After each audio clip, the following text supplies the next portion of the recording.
Nina Ventura, and she got on the stand and said, she got on the stand and alleged that Diddy demanded $20,000 from her and her husband, which they paid at a drop of a dime, because he was upset that Cassie was dating Kid Cudi.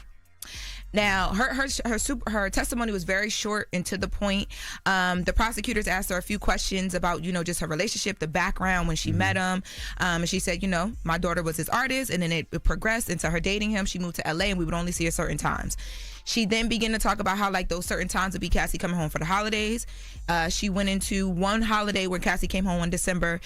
Cassie came home, and this was after she had called Cassie before and been like, hey, I'm hearing or I'm reading these blind items online that are saying that, that are alleging that Diddy's putting his hands on you, that you got beat up in the back of a car. What's going on? And she's like, Cassie said, no, Mom, that's not me. That's not us. That didn't happen. But the Cassie came home this one Christmas, and she had marks on her body, and they then had to sit down and have a conversation about the physical abuse that Cassie was experiencing. In that moment, her mom said that they took pictures. Mind you, we had seen these pictures in the court because they talked about it with Cassie when she was on the stand. But her mom came and added some more context as to why they took pictures of the bruises. And her mom said it was simply because we wanted to memorialize the moment. We wanted to basically have... I know that this is happening. Have proof that it's happening. Exactly. Then she talked about Kid Cudi. The mom, Cassie's mom, talked about Kid Cudi coming to her home and visiting her, being there for a few days. But then they got to the $20K, and the mom said Diddy was upset.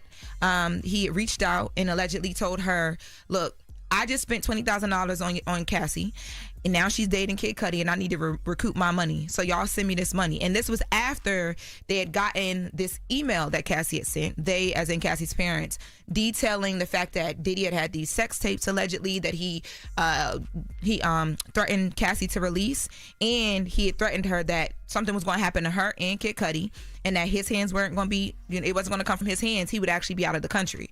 Cassie sent that email to her mom because, again, I think she just wanted some record of it because she was, she was scared allegedly. Her mom was like, okay, so we get told about these sex tapes that caught me off guard, and all this stuff is catching me off guard. And then he calls talking about, allegedly he calls talking about this $20,000 demand. She said they went and took out a home equity loan, paid the $20,000, and the prosecutor said, well, why did you guys pay it? Why did you? And she said, we were scared for our daughter's lives. So they paid the money. 4 to 5 days later, before that, let me back up. The prosecutor then asked her, well, how did you even know how to pay the money and who to pay it to? She says Cassie's mom alleges that one of Diddy's bookkeepers sent an email with all of the information of how to wire it to him. They sent it. 4 to 5 days later, the money came back. No conversation, no nothing. They never spoke to him about it. That's one of the specific things in the lawsuit. They said that he was using sex tapes and sexual images to blackmail.